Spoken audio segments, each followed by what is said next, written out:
జై గురుదత్త శ్రీ గురుదత్త. కడలి అంచులు దాటి కదిలింది తెలుగు, ఎడదలోతులను మీటి ఎగిసింది తెలుగు. ఎక్కడున్నా ఎన్ని చిక్కులు ఎదురవుతున్నా తల ఎత్తి నిలువమని తెలిపింది తెలుగు అని తెలుగు భాషని ప్రశంసించారు జ్ఞానపీఠ పురస్కార గ్రహీత ఆచార్య సి నారాయణ రెడ్డి గారు. దేశ భాషలందు తెలుగు లెస్స, ఇటాలియన్ ఆఫ్ ది ఈస్ట్ అని దేశ విదేశీయుల చేత ఎంతగానో కొనయాడబడిన తెలుగు భాష నేడు కొడిగట్టిన దీపంలాగా మినుకు మినుకుమని అంటుంటే, కొట్టుకుంటుంటే తెలుగువారమైన నిజంగా మనమే సిగ్గుపడాలండి. ప్రపంచ భాషల్లో ఇటాలియన్ తర్వాత అంత గొప్ప భాషగా ఖ్యాతి నొందిన తెలుగు త్వరలో అంతరించిపోతోంది అని గొప్ప గొప్ప సంస్థలు విచారణ చేసి మనం చెబుతున్నా దాన్ని మనం పట్టించుకోలేనటువంటి పరిస్థితుల్లో మనం ఉన్నాం. అలా ప్రకటించిన ఈ తెలుగు భాష అంతరించిపోతోంది, మీరు జాగ్రత్త పడండి అని తెలిపినా మనం మేల్కోలేకపోతున్నాం. కర్ణుని చావుకు ఎందరో కారకలైనట్లు తెలుగు భాష కనుమరుగవడానికి మనలో ఎందరో కారకలవుతున్నారండి. ఎందరెందరో మహానుభావులు వేదికలపై తెలుగు భాష మృత భాష అవుతోందని కాపాడుకుందామని చెప్పి అమోఘంగా మాటలు చెప్పి ఇంటికెళ్ళి వాళ్ళ పిల్లల చేత వాళ్ళ మనవాళ్ళ చేత పిలిపించుకునేటటువంటి పరభాషా వ్యోమోహ పదాలే అందుకు నిదర్శనాలేమో అని అనిపిస్తోందండి నాకు, భాష మృత భాష అవడానికి. అందుకనే సంస్కరణలు ఎవరో చెయ్యాలంటే అవి జరగవండి, అవి సాధించవు, ఎప్పటికీ విజయాన్ని సాధించవు. సంస్కరణలు అనేవి ఖచ్చితంగా గుర్తుపెట్టుకోవాలి. సంస్కరణలు అనేవి మన ఇంటి నుంచే ప్రారంభించాలి. అప్పుడు మాత్రమే ఆ సంస్కరణలు అనేవి శుభ ఫలితాలను ఇవ్వగలుగుతాయండి. ఈ మాట మాత్రం వాస్తవం అండి. ఆంగ్లేయుల పాలనలో మనం పోగొట్టుకున్నది సంపదే కాదండి, సంస్కృతి సంప్రదాయములను మాతృభాషను కూడా. ఈ క్రమంలో ఇవి పోతాయేమో అని చెప్పి సంపద కన్నా మన వాళ్ళు ఎక్కువ గ్రహించింది ఏంటంటే సంస్కృతి సంప్రదాయము భాష. ఇవి పోగొట్టుకుంటామేమో అని ఎంత కష్టపడ్డారండి, వాటిని కాపాడుకోవడానికి ఎంతో ప్రయత్నం చేశారు. అలా మన భాషను ఆనాటి కాలంలో మృత భాష అవుతుందేమో అని గ్రహించి తెలుగు భాషను, తెలుగు భాషలో ఉన్నటువంటి పద్యానికి జిగిపిగిలు చూపిన మహానుభావులు ఎందరెందరో ఉన్నారండి. అంటే పరభాషా వ్యామోహంలో మనం కొట్టుకుపోతామేమో అని చెప్పి పద్యాలను అందంగా ఎంతో జిగిబిగిలు సృష్టించి అక్కడ మనలాంటి వారికి వినిపించేవారండి మహానుభావులు. అలా వినిపించడం వల్ల తెలుగు భాష ఆనాడు నిలబడింది. ఎంత అద్భుతంగా పద్యాలు చదువుతున్నారు, పద్యానికి ఆకర్షించబడేవారు ఎందరెందరో ఉన్నారు మహానుభావులు. కానీ వారిలో నేటి ప్రాతస్మరణీయులు బ్రహ్మశ్రీ వెంపరాల సూర్యనారాయణ శాస్త్రి గారు ఒకరు. నేడు వారి జయంతి సందర్భంగా ఆ మహానుభావుణ్ణి ఒక్కసారి స్మరిస్తూ వారి జీవిత విశేషాలను ఒక్కమారు మనం తెలుసుకోవడానికి ప్రయత్నం చేద్దాం. సూర్యనారాయణ శాస్త్రి గారు వెలనాటి శాఖకి చెందిన సంప్రదాయ బ్రాహ్మణ కుటుంబంలో జన్మించినారు. వారి తండ్రి గారి పేరు వెంపరాల వెంకటచేన్లు. వీరు ఆహితాగ్నులు, చైనాంత క్రతువును అనుష్ఠానం చేసిన వారు కూడా వారు. వెంపరాల సూర్యనారాయణ శాస్త్రి గారి తల్లిగారి పేరు మడికర్ణిక సోమిదేవి. వెంపరాల సూర్యనారాయణ శాస్త్రి గారి జన్మస్థానం మాత్రం ఇందుపల్లి అని మనకు తెలుస్తోందండి. పెంచుకున్న తల్లిదండ్రులు కామమ్మ, రామయ్య. వెంపరాల సూర్యనారాయణ శాస్త్రి గారు తిథి ప్రకారంగా దుర్ముఖి నామ సంవత్సరం అధిక జ్యేష్ఠ శుద్ధ షష్ఠి నాడు పుట్టారని మనకి కొన్ని ఆధారాల ప్రకారంగా మనకు తెలుస్తోందండి. తేదీ ప్రకారంగా మనం మాట్లాడుకున్నట్లయితే జూన్ 26, 1896 సంవత్సరంలో ఆ మహానుభావుడు జన్మించారండి. వీరు చిన్ననాట మరువాడ కాశీపతి శాస్త్రి గారి వద్ద కాళిదాసత్రయము చదువుకున్నారండి. తర్వాత చావలి లక్ష్మీ నరసింహ శాస్త్రి గారి వద్ద సాహిత్య గ్రంథాలు, లఘు కౌముది అధ్యయనం చేశారు. తెలుగు సాహిత్య రచన పట్ల అభిరుచి ఈ దశలోనే ఆయనకి అంకురించిందని చెప్పవచ్చు.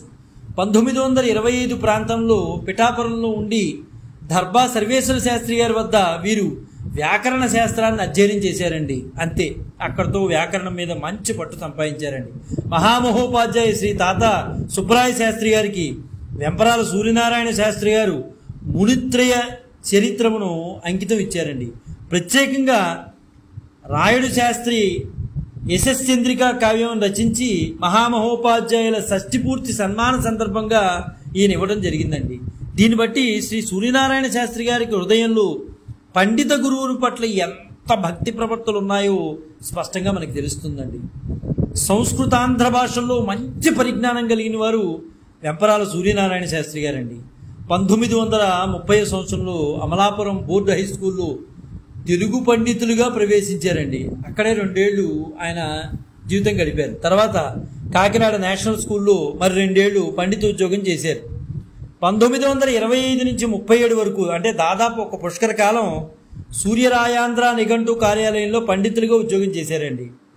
వెంపరాల సూర్యనారాయణ గారు విద్వత్తును చూసి పాణంగిపల్లి జమీందారు గారు కవిసింహ కంకణమును బహూకరించారు. అందుకు వెంపరాల సూర్యనారాయణ శాస్త్రి గారు జీమూత వాహన చరిత్రమును ఖండకావ్యము పాణంగిపల్లి జమీందారు గారికి అంకితం ఇచ్చారండి. శ్రీ సూర్యరాయాంధ్ర నిఘంటువు కార్యాలయమున పండితులుగా అయిన ఉండి వాంగ్మయ సేవను ఎంతగా చేశారంటే అంతగా చేశారండి. ఈయన ఉద్యోగం వలన శాస్త్రి గారు మేధా సంపత్తులు మరింత మెరుగులు దిద్దుకుందండి. అక్కడ సూర్యరాయాంధ్ర ఆ నిఘంటు కార్యాలయంలో పనిచేయడం వల్ల వీరికి మేధా సంపత్తి ఇంకా బాగా పెరిగింది, మెరుగులు దిద్దుకుంది కూడా. దీనివల్ల ఆంధ్ర ప్రబంధంలోని రహస్యాలు నిజానికి వెంపరాల సూర్యనారాయణ శాస్త్రి గారికి తెలిసినవి వేరొకరికి తెలియదేమో అని నాకు అనిపిస్తోందండి. ఆయనకున్న భాషా ప్రయోగ పరిజ్ఞానము అసామాన్యమైంది. ఆయనకు వేల కొలది పద్యాలు నోటికి వచ్చాయి. ఒక ప్రయోగమునకు 10 ఉదాహరణలు పద్యములు వెంటనే చదివి చూపించగలరనేది అతిశయముగా అన్న మాట అయితే కాదండి. అంత అద్భుతంగా చెప్పగలరు. వారి ధారణా పటిమ అద్భుతమైంది. ఎంత గొప్ప దిగ్గజాలైనా ఆహా ఓహో అనాల్సిందే వెంపరాల వారి పరిజ్ఞానం చూసి. అంత గొప్ప ధారణాశక్తి ఆయనకుంది. బహుశా వెంపరాల వారికి శారదాంబ అనుగ్రహం ఉంది కాబట్టి అంత చక్కగా పద్యాలు పాడేవారు, విశ్లేషణ చేసేవారు. ఉదయం నుంచి మధ్యాహ్నం లోపునే శతక పద్యాలు చెప్పేసేవారు అటండి వారు. అంటే దీన్ని బట్టి శారదామాత అనుగ్రహం పొంది ఉన్నారు అని మనకి స్పష్టంగా తెలుస్తోంది. ఇంకా శాస్త్రి గారి కవితా రచనలో విశిష్టత ఏంటంటే వారు ప్రయోగ వైచిత్ర్యమును వలచిన రచయిత గుడి చేత అడుగడుగున నూతన ప్రయోగాలు కనబడుతూ ఉంటాయండి. వాళ్ళు రాసిన వాటిల్లో ఇంచుమించుగా వారి కావ్యంలోని పెక్కు ఘట్టములన్నీ కూడా భట్టి కావ్యం స్ఫురణకి తీసుకొస్తూ ఉంటాయి. పాణినీయము ఆమూలగ్రం పట్టేసుకున్నారు ఆయన. కాబట్టి వారి కవిత ఏ విధంగా ఉంటుందో ఇంకా మనకి ఆశ్చర్యం ఏముంది. ప్రయోగ దృష్టి ఎంత ఉన్నదో శాస్త్రుల గారికి రసదృష్టి కూడా అంతే ఉందండి. పండితుడైన వారు ఒక్కమారు వారు రాసినవి చూస్తే నిజంగా వారికి ఉన్నది భగవత్ వరప్రసాదమే అని అనిపిస్తుంది. ఒకరోజు వెంపరాల సూర్యనారాయణ శాస్త్రి గారు ఏదో పని మీద ఊరి నుండి వస్తూ రైల్వే స్టేషన్ పక్కనే ఆంధ్ర సాహిత్య పరిషత్ ఉండేదండి. సరే, ఆయనకి తెలుగు అంటే విపరీతమైన ప్రాణం. అదే దారి కదా. ఒకసారి నిఘంటు కార్యాలయంలోకి తొంగి చూశారు ఆయన. మళ్ళీ ఇంటికి వెళ్ళి స్నాన సంధ్యాదులు తీర్చుకుని ఇక్కడికి రావాలంటే ఇంకా ఆలస్యం అవుతుందనే ఉద్దేశంతో బహుశా ఆయన రైలు దిగంగానే ఆ కార్యాలయానికి వెళ్ళారు. అప్పుడు చాలా పెద్ద పెద్ద పండితులు అక్కడ ఉన్నారండి. ఉండి అక్కడ ఏం చేస్తున్నారంటే ఎద్దు అనే ప్రయోగానికి ఆకారం కోసం అంటే ఆధారం కోసం చర్చించుకుంటున్నారు. వారు బహువచన ప్రయోగం కూడా అన్వేషిస్తున్నారట. అప్పుడు మన శాస్త్రి గారు సత్యస్ఫురణంగా వడిగల ఎద్దుల కట్టుక మడిదున్న కబతకవచ్చు మహిళో సుమతి అనే ప్రయోగాన్ని గుర్తు చేశారట. అప్పుడు అక్కడ ఉన్న మహాపండితులంతా శాస్త్రి గారిని మెచ్చుకున్నారటండి. మా సమయం వృధా కాకుండా రక్షించావు నాయనా అని అన్నారట శాస్త్రి గారిని. శాస్త్రి గారు ఇక అప్పుడు అక్కడి నుంచి ఇంటికి వెళ్ళిపోయారు. ఎద్దును కూర్చి ఎన్ని నుడికారాలు ఉన్నాయండి, సామెతలు ఉన్నాయి. అయినా అవి ఆ సమయంలో అక్కడున్న పండితులు గుర్తు రాలేదు. ఎద్దనవలే మొద్దునవలే గద్దనవలే కుందారపు కవి చౌడప్ప అని కూడా వాళ్ళకి కవి చౌడప్ప శతకం కూడా గుర్తుకు రాలేదు. ఎందుకంటే బహుశా కవి చౌడప్ప గారి వారు ప్రామాణికంగా తీసుకుని ఉండకపోవచ్చు. ఆనాటి కాలంలో ఉన్న దౌర్భాగ్య పరిస్థితులను శతక రూపంలో ఏకరువు పెట్టినవాడు ఎవరయ్యా అంటే కవి చౌడప్పేనండి. ఎద్దుకేం తెలుసు అడుగుల రుచి అనే సామెత కూడా ఉన్నా అక్కడున్న పండితులకి ఆ సమయంలో జ్ఞాపకం రాలేదు. అదే వెంపరాల సూర్యనారాయణ శాస్త్రి గారికి కూడా ఆశ్చర్యం కలిగిందంట.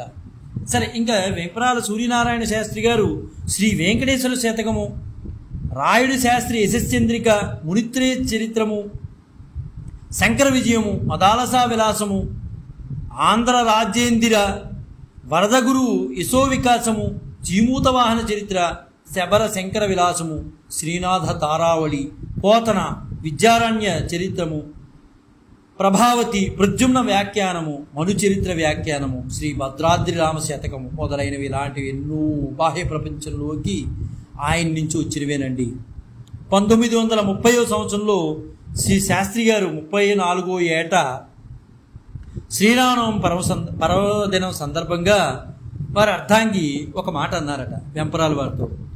కవులు గడికి 100 పద్యాలు చెప్తారట కదా, రోజుకు ఒక ప్రబంధం కూడా రచిస్తారట కదా, ప్రతిజ్ఞలు చేస్తారు కదా. ఈరోజు మరి శ్రీరామనవమి కదా, మీరు కూడా శ్రీరామచంద్రుపై ఒక పద్యం, ఒక శతకం రచించవచ్చు కదా అని శ్రీ శాస్త్రి గారిని కోరారట.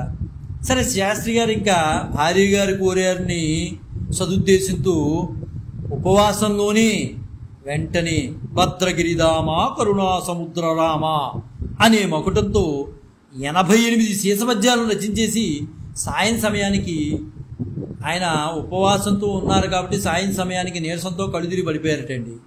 తదనంతరము ఆయన లేచి తక్కిన 12 పద్యాలను పూర్తి చేసి శ్రీరామచంద్రుడికి అర్పించారట మహానుభావుడు. శ్రీ భద్రాద్రి రామ శతకంలో ఈ విషయం మనకు ఎలా తెలిసిందంటే, శ్రీ భద్రాద్రి రామ శతకంలో ముందు మాటగా శ్రీ గరిమెళ్ళ అచ్యుత సత్య శేషగిరి సోమయాజుల శర్మ గారు తెలిపారండి. ముందు మాటగా అంటే నివేదన చేశారు అక్కడ ఆ పుస్తకంలో. బ్రహ్మశ్రీ వెంపరాల సూర్యనారాయణ శాస్త్రి గారు ఎంత గొప్పవారు చూసారా, ఎంత భగవంతుని అనుగ్రహం ఉంది ఆయనకి. నిజంగా ఆయన పాదాలకి వందనం సమర్పించుకుంటూ ఆ భద్రాద్రి రామ శతకంలో ఒక పద్యాన్ని మనం తెలుసుకోవడానికి ప్రయత్నం చేద్దామండి. ఎంత అద్భుతంగా చెప్పారు మహానుభావుడు. రామాయణములు నీ నామ మహత్వంబు చాటు నిత్యంబున్ ఉచ్చావచముగా శతకంబులు భవత్సగుణ నిగ్గుణమూతుల మితిరీతులను తరాచరించు నాటకంబు నీ అనంత కళ్యాణ గుణంబుల నైద్రీకంబు సేయు కావ్యముల్ రసముల్ ఒల్గగా నీ శంభున గానబొనచ్చు వాంగ్మము మధురిమమున అట్టి నీ గుణ కీర్తనమాచరింపబూను నా వంటి అల్పజ్ఞుడైన మనుజుడే యొనప్పజాలు గ్రహింపు ప్రీతి భద్రగిరిధామ కరుణా సముద్ర రామ. ఎంత చక్కగా మహానుభావుడు ఆ పద్యాన్ని చెప్పడం జరిగిందండి. ఉషశ్రీగా పిలువబడే శ్రీ పురాణ పండ సూర్యప్రకాశ దీక్షితులు గారు కూడా వెంపరాల సూర్యనారాయణ శాస్త్రి గారి వద్ద వ్యాకరణము తర్కము నేర్చుకున్నారండి. ఆ రోజుల్లో శ్రీ వెంపరాల సూర్యనారాయణ శాస్త్రి గారు ఎంత పెద్దవాడినైనా తేడా వస్తే చదువు విషయంలో, జ్ఞానం విషయంలో తేడా వస్తే ఎరా వెధవా అని కూడా అనేవారు. కానీ ఆ మాట అన్నా ఏదో ఆశీర్వచనంలాగా తీసుకునేవారండి అప్పుడు ఉన్నటువంటి జనాలు. అప్పుడు అలా ఊహించడానికి, ఇప్పుడు మాత్రం మనం అలా ఊహించడానికి కూడా భయం వేస్తుంది. ఆ రోజుల్లో తప్పు చేస్తే ఒక మహానుభావుడు తిట్టినా బాధపడేవారు కాదు, వారిలో లోపాన్ని సవరించుకునేవారు. మరి ఇప్పుడు అలా ఎలా ఉంది పరిస్థితి నేను చెప్పనవసరం అవసరం లేదు. వెంపరాల వారు మనుచరిత్రకు రాసినటువంటి వ్యాఖ్యానం పరిశీలిస్తే అలాంటి వ్యాఖ్యానం ఇవాళ ఈ రోజున విశ్వవిద్యాలయాల్లో ఎక్కడ తయారవుతున్నాయండి? వెంపరాలు వారు రాసినటువంటి మనుచరిత్ర వ్యాఖ్యానం చదివితే చాలు. అసలు ఈ రోజు విశ్వవిద్యాలయాల్లో అలాంటి వారు ఎవరైనా ఉన్నారా అలా రాయగలిగేవారు చెప్పండి? అలాగే వాస్తవాన్ని అంగీకరించే మనసుంటే రాళ్లపల్లి అనంతకృష్ణ శర్మ గారు యూనివర్సిటీలో ఉద్యోగం చేయలేదే, వేదం వెంకటరాయ శాస్త్రి గారు యూనివర్సిటీలో ఎప్పుడు ఉద్యోగం చేయలేదే, వెంపరాల సూర్యనారాయణ శాస్త్రి గారు కూడా ఏ విశ్వవిద్యాలయంలోనూ పనిచేయలేదే. ఏదో తెలుగు వాడిగా పుట్టారు కాబట్టి తెలుగు భాషకు సేవ చేయాలని స్వచ్ఛత మనసులో ఉంది కాబట్టి తెలుగు భాషకు సేవ చేశారంతే మహానుభావులు. ఎవరో గుర్తించాలని, ఏదో చేయాలని, ఏదో సన్మానాలు చేయించుకోవాలని ఎప్పుడూ కూడా మహానుభావులు కోరుకోలేదు. బహుశా కొంతమంది అవకాశవాద మనుషుల వల్ల ఇటువంటి మహానుభావుల పాండిత్య ప్రయోజనం మనం పొందలేకపోయామండి. అది మన దురదృష్టం. తెలుగు సాహిత్య విమర్శలో వెంపరాల సూర్యనారాయణ శాస్త్రి గారు రాసిన మనుచరిత్ర విమర్శ ప్రామాణికతను పేర్కొందింది. నిజంగా చెప్పాలంటే ఇదే ప్రామాణికంగా తీసుకోవచ్చు కూడా. డిగ్రీలు లేని పాండిత్యం కావడం వల్ల విశ్వవిద్యాలయాల్లో ఇటువంటి విస్తారమైన సంప్రదాయ పాండిత్యం ఉన్న వారికి ఉద్యోగం లభించకపోవడం వల్ల విశ్వవిద్యాలయం తెలుగు సాహిత్య పరిశోధనా వ్యవస్థకి లోటు తెచ్చిందని తర్వాతి తరం విశ్వవిద్యాలయ పరిశోధకులు కూడా పేర్కొన్నారండి. అలాంటి మహానుభావులకి డిగ్రీలు లేకపోవడం వల్ల విశ్వవిద్యాలయాల్లో చోటు సంపాదించుకోకపోవడం వల్ల చాలామంది నష్టపోయారే అని బాధపడ్డారు తర్వాత తరం వారు. తెలుగు సాహిత్యంలో విమర్శల్లో ప్రమాణాలు లోపించడం, సాంప్రదాయిక సంస్కృత సాహిత్య విమర్శనా పద్ధతుల నుంచి ప్రయోజనం పొందకపోవడం వంటివి వెంపరాల సూర్యనారాయణ శాస్త్రి గారు లాంటి పండితులు విశ్వవిద్యాలయాల్లో తమ విభాగాల్లో స్వీకరించే ప్రయత్నం చేయకపోవడం వల్లనే వారి గొప్పతనం అందరికీ చేరలేదేమో అని నాకు అనిపిస్తోందండి. ఏది ఏమైనా ఆ మహానుభావుడు తెలుగు భాషకు చేసిన సేవలు అజరామరం అండి, అనిర్వచనీయం కూడా. పుట్టినవారు మరణించక తప్పదు అన్నట్లు 91 సంవత్సరాలు జీవించాడండి మహానుభావుడు. 14/1/1987 ఈ తెలుగు నేలని వీడి శారదామాత సన్నిధికి చేరుకున్నారు వెంపరాల సూర్యనారాయణ శాస్త్రి గారు. నేడు వారి జయంతి సందర్భంగా మహానుభావుడికి ఖచ్చితంగా మనసున్న వారు నివాళులు అర్పించి తీరాలండి. ఆ మహానుభావుడికి నివాళులు అర్పిస్తూ శ్రేయాన్ స్వధర్మో విగుణః పరధర్మాత్మనుష్ఠితాత్ స్వధర్మే నిధనం శ్రేయః పరధర్మో భయావహః. శ్రేయాన్ స్వధర్మో విగుణః పరధర్మాస్త్వనుష్ఠితాత్ స్వధర్మే నిధనం శ్రేయః పరధర్మో భయావహః. ఇతరుల ధర్మాన్ని చక్కగా చేయడం కన్నా లోపాలతో కూడుకున్నా సరే తన సహజ ధర్మాన్ని నిర్వర్తించడమే అత్యుత్తమం. నిజానికి స్వధర్మాన్ని నిర్వర్తించడంలో మరణించినా మంచిదేనండి. కానీ ఇతరుల మార్గం అంటే ఇతరుల ధర్మాన్ని చేయడం, అనుసరించడం ప్రమాదకరమైంది. నిజంగా ఈ శ్లోకంలో ధర్మ అన్న పదం 4 సార్లు వాడబడిందండి. కొంచెం మీరు గమనిస్తే తెలుస్తుంది. ధర్మ అనే పదం హిందూ ధర్మంలో తరచుగా వాడబడుతూ ఉంటుంది. కానీ దీనికి ఆంగ్ల భాషలో అనువదించాలంటే అత్యంత కష్టమైన పదమేనండి ధర్మ అనే దానికి. దాని అర్థం చెప్పడం కూడా చాలా కష్టం. గుడ్ కాండక్ట్ అని కొంతమంది చెప్తూ ఉంటారు, కొంతమంది డ్యూటీ అని చెప్తూ ఉంటారు, నోబెల్ క్వాలిటీ అని చెప్తూ ఉంటారు. ఏదైనా దానికి ఆంగ్లంలో సరైన అర్థం చెప్పడం ఎవరి వల్ల కాదు. మొదలైన ఆంగ్ల పదాలు ఆ పదం యొక్క కొంత అర్థాన్ని మాత్రమే వివరిస్తాయి. ధర్మ అన్న పదం ధ్రువ్ అనే ధాతువు నుండి వచ్చిందండి. అంటే ధారణ్ కరణే యోగ్య అంటే మనకు తగిన బాధ్యతలు, విధులు, ఆలోచనలు మరియు చర్యలు ఇవన్నీ కూడా మనకి అది తెలియజేస్తుందండి. ఉదాహరణకు జీవాత్మ యొక్క ధర్మం ఏంటి, ముఖ్యమైన ధర్మం ఏంటి? జీవుడుగా మనం పుట్టామంటే ముఖ్య ధర్మం ఏంటి? భగవంతుణ్ణి ప్రేమించడము. మన అస్తిత్వానికి ఉన్న మూల సూత్రం ఇదే కదండి. దీన్ని మనం వదిలిపెట్టేసి ఏవేవో ఆలోచిస్తూ ఉంటాం. ఇక్కడున్న పూర్వప్రత్యయం అంటే స్వధర్మంలో ఉన్నటువంటి పూర్వప్రత్యయం స్వ అంటే సొంత లేదా వ్యక్తిగత అని అర్థం. ఆ ప్రకారంగా స్వధర్మ అంటే మన వ్యక్తిగత ధర్మం, మనకున్న ప్రస్తుత జీవనంలో ఉన్న సందర్భము, పరిస్థితి, పరిపక్వత మరియు వృత్తిని బట్టి ఉండే ధర్మం. జీవన సందర్భం, పరిస్థితి మారినప్పుడు, ఆధ్యాత్మికంగా పురోగమించినప్పుడు స్వధర్మం అనేది మారవచ్చు. తన వృత్తి ధర్మాన్ని చేయమనడం ద్వారా అర్జునుడిని స్వధర్మం పాటించమని శ్రీకృష్ణుడు ఇక్కడ ఖచ్చితంగా చెప్తున్నారు. వేరేవారు ఎవరో ఇంకేదో చేస్తున్నారని తను చేసేది మార్చవద్దు అని అంటున్నారు శ్రీకృష్ణుడు భగవద్గీతలో మనందరికీ తెలియజేస్తున్నారు. మరొకరిలాగా నటించడం కన్నా మనం మనలాగే ఉండడం ఎంతో ఆనందదాయకం. మన సహజ స్వభావం ద్వారా జనించిన విధులు మానసిక స్థైర్యంతో చాలా సునాయాసంగా చేయవచ్చు అని ఇక్కడ శ్రీకృష్ణుడు మనకు తెలియజేస్తున్నారు. ఇతర విధులు దూరం నుంచి చూడటానికి ఆకర్షణీయంగానే ఉంటాయండి. మనకి అలా చేయబుద్ధి అవ్వవచ్చు, కానీ అది ప్రమాదభరితమైంది. అది మన స్వభావంతో పొసగకపోతే అది మన ఇంద్రియ మనోబుద్ధుల్లో ఘర్షణకి దారితీస్తుంది. ఇది మన అంతఃకరణానికి హాని కలిగించి ఆధ్యాత్మిక పురోగతికి అడ్డుగా మారుతుంది.